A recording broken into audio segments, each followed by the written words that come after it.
Hi, I'm Doug Goldstein. One of the things that I talk to a lot about with clients is how they're going to buy a property when they live in Israel. Now, generally, we talk about things like what stocks should I sell from my US portfolio, or can I take money out of my IRA in America? Because that's the space that I'm in. But at the end of the day, what really happens is frequently people don't have enough money on hand to buy a property, or they want to keep their investments where they are because A, they like them, or B, they don't want to sell them because of tax purposes, or C, if they take the money out of an IRA or retirement account, they're going to be nailed by taxes. So there are many, many reasons that people take a mortgage, which basically means to borrow money against the property that they're going to buy in Israel. So this topic comes up in the financial planning world all the time, but there's so many details involved in it that I've asked Aaron Krasner from Anglo Mortgages to join us today to talk a little bit about it. Aaron, let me just dive right in with the question that I think is so important for Americans living in Israel, which is what are the surprises that people run into when they take a mortgage in Israel that they're just completely baffled by? Great question. So I would say a couple of things. First of all, a question which people often ask is like, if I'm living in Israel but my income is from abroad, will the banks be able to understand my income? Will they be able to work with my income and accept my income? So that's a surprisingly common question. The answer is definitely yes. Now, sometimes if you just walk into a random bank and the person hasn't got any familiarity with American income documents, a tax return, a 1040, a credit score, and so forth, they may have difficulties with it. But every major bank in Israel can certainly handle that. I would say another thing to think about is what's called the loan to value ratio, which means like shi'ur mimun, right? The loan to value ratio. How much can you borrow against the asset that you're buying? So generally speaking, somebody who lives in Israel, is buying their first property here can get up to 75% financing.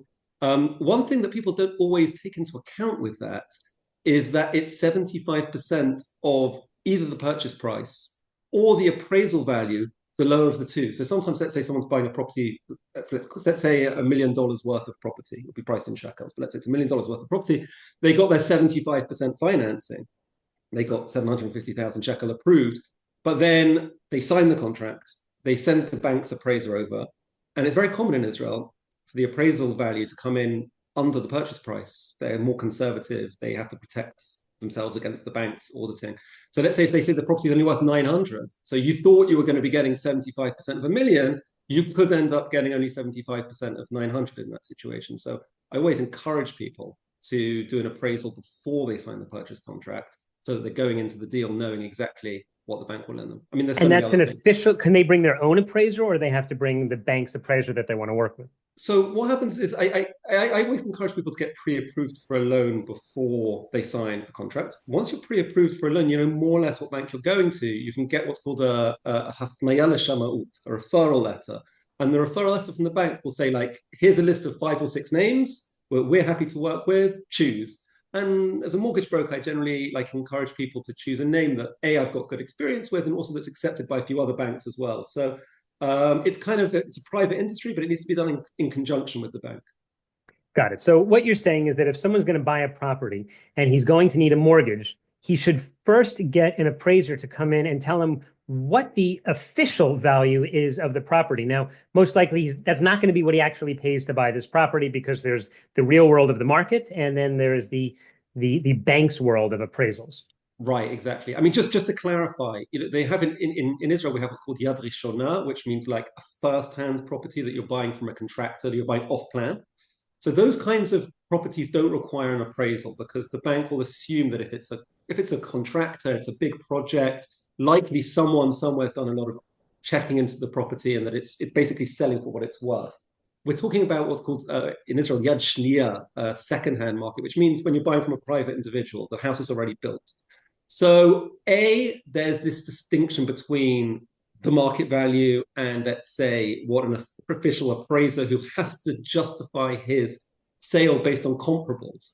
So I had a deal just the other week. This is the first unit that's being sold, quote unquote, secondhand in a project. So it's the first deal. So it's a very, very fair market price, but there's no comparables to base the appraisal on, because nobody bought at that price, because nobody's done any resales in the property in the project yet. So the appraiser is stuck. He can't value it for the market value, and everyone's getting frustrated. But that's the way it works. So Got it. So that's why you're also suggesting that people do this before they actually sign on the right, deal, so right, they don't right, get any right, right. surprises. Let me go back to Go what you ahead. said earlier about a surprise that Americans have, which is that the banks in Israel might actually accept their U.S. salary, for example, if they're earning money in America, as the basis of the mortgage that they're going to give them. What about a U.S. portfolio? Because the types of people who are probably listening to us today are Hmm. people who have U.S. investment portfolios, and they may have Right. many millions of dollars there that they want to leave there, and they want, and they don't have a method to lock that money for the benefit of the bank. So Right. how does the bank look at that, or what will the bank require? Right, right. So it's an excellent question. So I've sort of two separate points on that. One, if you have an investment portfolio, which is in your name, so you have capital gains. So when your accountant files your taxes and you look at your 1040, you've got your salaried income, you've got your rentals and royalties and things like that. And there's a line item for capital gains. So if you're earning an income off an investment portfolio, that will show up on your tax return, and that can be used as the basis to underwrite the loan. But again, this is also sometimes a bit of a surprise to people. The bank, when they're doing underwriting, they're looking very specifically for income, and they're not so interested in net worth and wealth. In other words, a lot of times my clients will say, look, I'm worth $5 million, I'm worth $7 million. Why won't the bank lend me $1 million? They can see that I've got the funds available to pay it off if I need to. Um, and that's a very legitimate question. But what tends to happen is the banks turn around and say, I know, but if you've got the money, and why are you borrowing, why are you taking a mortgage? We need to know that you're taking a mortgage presumably because you want, to have the cash flow benefits of borrowing a large chunk of money up front and paying it back slowly over time. So we need to see that that monthly repayment fits into your overall monthly income. And if you've got wealth but you don't have income, you can be, like a net worth rich but income Right. poor. Then it's hard to get a loan underwritten. So what if a client's going into that situation, and we've got somebody who's got a $5 million portfolio, as you said, and it's all in growth stocks, so there's very little income from it. And then he says to me, Doug, listen, why don't you switch the portfolio for a while into income-oriented stocks or bonds or bank deposits, something Mm. like that, that instead of getting very little in terms of cash flow, even though I may get a lot of growth, I want to get a Yep. lot of cash flow out of the portfolio. And literally, we can make these adjustments to change someone's income and raise it by tens and tens of thousands of dollars, if not more. It almost seems like you're just kind of fooling the bank. But are you Right. fooling them, or are they aware of what's going on? They're okay with it. So no, I think that you're certainly not fooling them. The issue is that the bank are going to look, when a bank, let's say today, okay, on March 2025, is underwriting a loan. So they would want to see let's say we're talking about an American client here. They'd want to see your 2022 and 2023 tax returns, which are by now pretty much set in stone.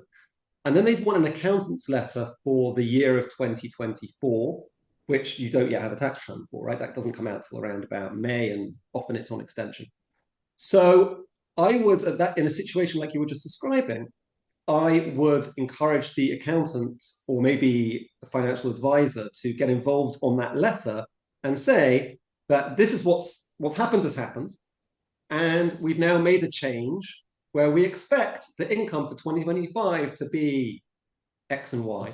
And as long as you're telling a story that makes sense and that's true, I think the bank can flow with it. They have to maintain their regulations, but so you have to be able to tick the box that says we've done things the right way in inverted commas. But on the other hand, there's a certain, in Israel called a rosh gadol, like there's a certain like big picture thinking that's required. And I think that it's in a situation like you were just describing, if that was added to the accountant's letter, that would solve the problem. So it's a clever move. So let's you just think we should probably have started with this question, which is why should someone take a mortgage if he has enough money? In other words, again, let's go back to this Mm. guy who's got $5 million in investments. And he says, well, listen, I like my investments very much, but I'm going to buy a $1 million apartment in Efrat. And, why don't I just take my investment? So I don't want to have sitting on top of me, this loan. What are the pros and cons, and how would you help Right. someone to make that decision? Right. So it's a great question. And the answer could be you are right, put in your cash and don't take a loan. Some people are very risk averse and don't love the idea of borrowing, or some people just hate borrowing, just don't like debt. And that's a legitimate perspective. So I view my job as a mortgage broker when it comes to structuring loans and deciding how much to borrow and all this kind of stuff. I view my job as saying, look, I'm here to sort of quote unquote educate or put across the advantages and disadvantages. And then I tell my clients, like, I encourage you to go with your gut feeling. In other words, what sits right with you is probably what is right for you. And usually I sort of call it like the sleeping well at night test. If this mortgage is actually causing you not to sleep well at night, then it's probably not the right mortgage for you. That said, there are advantages to a mortgage Before we over get to the advantages, let me go back yeah. to a phrase you use, which is the risk involved. Can you describe, again, this is a good example we've got. The guy has got $5 million in investments. He's buying $1 million Right. property. And you said if he takes a loan, there's risk. Describe what that means and what that's going to look like over the life of the loan. Right. So there are a couple of risks to taking a mortgage. Number one, every mortgage is a trade-off between your monthly cash flow, like your monthly budget that you sit and make each month, whatever it is, and your long-term mortgage costs. If you were to be able to pay off the loan in 1 year, it would cost you almost nothing in interest, but your cash flow would be extremely, extremely constrained. If you take a loan for 30 years, so your cash flow will be much less constrained because your monthly repayment's smaller each month. But on the other hand, the cost of spreading a loan out over 30 years is very substantially higher. So if you're taking on a mortgage, you're taking on a monthly repayment. And that's a cash flow, a very significant, for most people, your mortgage is their largest line item, that and food basically are your largest line items month to month.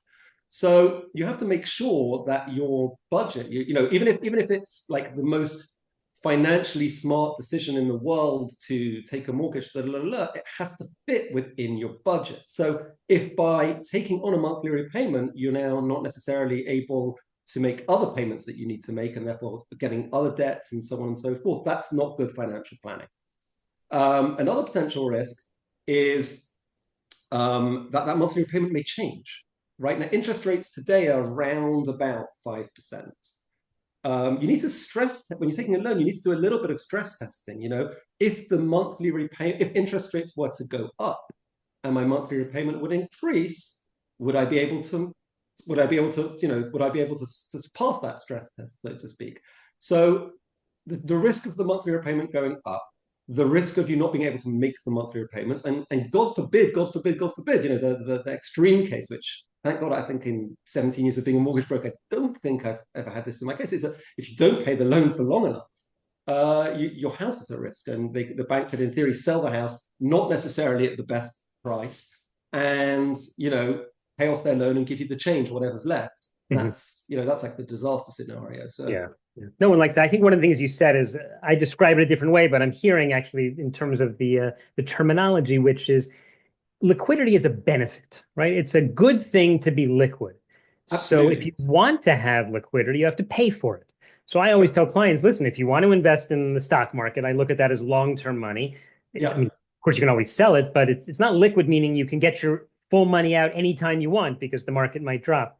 In the same way, if you tie your money up in a bank deposit for 24 months, okay, it's tied up. But in return for tying up your money, you're going to get interest. On the other hand, if you really want liquidity, so then you have to pay for that, right? What does that mean? You're absolutely. paying for it. It means, well, you're not earning money on your money, right? You can't invest your money if you want it to be sitting in your pocket all the time. So it sounds to me like this question of liquidity, which is really what you're describing, if you're going to take a longer term mortgage, so your monthly payments are less, that means that you'll have more liquidity every month, but it's going to cost you more. So it's just another way that people pay for liquidity. And I don't want to knock it because having liquidity is great. It's part of an overall financial plan, and looking at a person's overall financial life, it's super relevant how much money Mm-hmm. they have on hand. Now, people don't necessarily need to have millions of dollars on hand. On the other hand, they can't have zero or negative money on hand because that ultimately can can catch up with them and really cause them problems. 100%. And I would say like liquidity is not sort of liquid versus it's a sliding scale.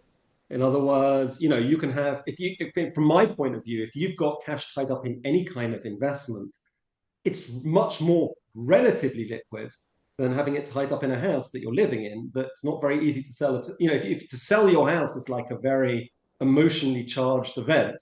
Right. Whereas to sell a particular investment A and investment vehicle A versus investment vehicle B, it's significant, but it's not going to go into the family like annals of history. So Right, right. you Yeah, know you it, sold that stock, right? Yeah. yeah, right. You can do it. So there are degrees of liquidity, 100%. Yeah, I think that's a good point. Also, I often tell people, they go, well, I could always, raise money elsewhere. I say, well, if you buy a house and you need, $50,000, you can't just sell the bathroom, right? It's an all or nothing kind of thing, whereas what you're I would saying also yeah, I just add a point to that. That also what people think often is they'll say, look, I'll pay for the house now in cash. Let's say $1 million. I'll pay for it now in cash. And if I need to pull a line of credit or equity out of the house later, I can always do so. And that's not so true.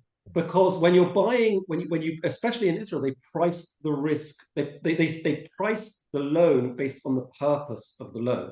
So if you're, let's say today, if you're borrowing $500,000 to buy a house, so they'll price it at around about 5%. If you've got $1 million house and you're pulling $500,000 out because whoops, I need liquidity. So number one, it'll probably cost you more like 7%, not 5%, which is very significant. And number two, you need to justify to the bank the reason. What do you need the $500,000 for? Explain it to me. Where's it going? Prove it. And that's much more. That's not always so easy to do. right. I think for Americans also, they need to realize Americans are used to what's called a HELOC, Right. HELOC, a home Yeah. equity line of credit. Right. And they advertise them on the radio. Just call us and, be approved in 15 minutes. And it's not the same here Not the same. It's as not a the way to same. access funds. Yeah, it's a real. So, okay, let's dive in a little bit just to give an understanding of the general type of mortgage. I think that a lot of times when I'm speaking with clients, again, about their overall financial plan, and we talk about a mortgage, they go, oh, yeah, well, there are the three parts. And that's sort of the standard phrase that people use, but it's not always like that. So can you tell us what the standard is, and then maybe we'll dive into, if we have time, some of the variations? Absolutely. Okay. So assuming that you're taking a shekels mortgage, which my company is called Anglo Mortgages. I'm dealing only with English speaking people, as in their first, English is their first language. Almost all my clients take a shekel mortgage nowadays. So assuming it's a shekel mortgage, the Bank of Israel has a regulation that says that a third of your loan amount has to be in a fully fixed rate of interest. And the reason for that is we're a small country. Israel's a small country. There's 7 banks, and it's a very conservative, six even. It's a very conservative culture here in Israel. So the idea is, if interest rates were to spike, the bank wants to the Bank of Israel, whose job is to make sure there's sort of macro overall national banking stability. They don't want people's monthly repayments jumping too much. So it's a very normal thing in Israel to break the loan into different loan tracks, which is also, by the way, a common surprise because it doesn't really work that way in America. Um, so you'll have a third of the loan, which the monthly payment cannot change regardless of market activities. Now, beyond that, there are no limitations. So what used to be, there used to be a requirement you had to chop your loan potentially into three. That's no longer the case. You have one requirement that at least a third of the loan amount has to be in a fully fixed rate of interest. So a lot of my clients, especially Americans, would say to me, okay, great, so let's take the whole thing fixed. And what's the downsides? And if the rates drop, I'll just refinance. In Israel, it's not as simple as that because if you take a fixed rate loan, let's say for argument's sake today at around about 5%, and in 2 years' time, the bank gets the money back from the Cohens who borrowed at 5% and is only able to lend that money out to the next guy, the Levies, walking into the bank at 4%. So the bank says, hey, your decision to pay us off early is costing us money. And so there's a prepayment penalty for doing so. So that's why, for that reason, it's very common that people don't take just a straightforward fix the whole thing, and they'll take other loan tracks. The most common one that people take nowadays is what I like to call semi-fixed. In the bank, it's called mishtana, which is a little bit confusing. It's called mishtana, which translates as variable, but it really means semi-fixed. A semi-fixed loan means we'll give you a fixed rate which changes every, let's say, 2 years, 3 years, 5 years. And that's a very nice product because it gives you a certain amount of stability in the sense that I know what my monthly repayment's going to be for the next X number of months. And then every couple of years it resets and says, okay, so that period's over. We've now got the next 2 years and it will be set at this rate. So there's lots of different ways of structuring the loan. I used to tell my clients that the main reason to use a mortgage broker is I can get you 4.8% instead of 5%. And if you see how much that is over 30 years, it really adds up to a lot. As I've gotten older and wiser, I say like that's also something that I do, and it's very true. The main advantage of working with a mortgage broker, in my opinion, is just the advice in getting the right loan product for you, so that you understand the pros and the cons, and that you have something to help you match the right loan structure to your specific circumstances. All right. Yeah, first off, that's a good explanation of what's going on. We're just about out of time. And I have to say that I think it's important for people to realize that taking a loan in Israel, it's just very, very different from doing it in the States. It's Yeah. important to have someone who really can walk you through it, because if you just walk into any one bank and you have no idea what you're doing, they're going to sell you what's good for you. I remember when I bought my first property in Israel, we walked into the bank to get a loan, and this was 30 something years ago. And the bankers, whatever, I said something about the interest rates. And she said, well, I can get you zero. I said, really? She said, I'll give you 0% interest. I said, oh, okay, that sounds good. She goes, here, okay, we're going to do the loan in Japanese yen. Right. And I couldn't, by the way, she was serious. It wasn't even a joke. And Yep. and I said, well, I what remember about this currency? well. I knew a little bit about the business because I've been working on Wall Street for a long time. And Yep. I said, Japanese yen has nothing to do with me. I work in US dollars because I'm a US investment advisor. I Yep. sit in Israel and I live in shekels. This is just a complete currency gamble. And Correct. it took her a long time to be persuaded that this was a bad idea for me. But I have no idea how many other people were behind me in line who were just pushed into some product because they heard the word, oh, you'll pay 0% and thought, great. And then as soon as the currency switched against them, they were really, really hurt. So I would strongly encourage people to get really, really good sage advice when making one of the biggest decisions that you'll ever make. Aaron, in order for people to get this advice, what's the best way for them to be in touch with you? Sure. My company's called Anglo Mortgages. My website is anglomortgages.com, and it's got all kinds of information there and a lot of useful, helpful information on calculators and stuff. Okay, easy to remember, anglomortgages.com. Aaron Krasner, thank you very, very much for taking the time. A real pleasure, Douglas. Be well.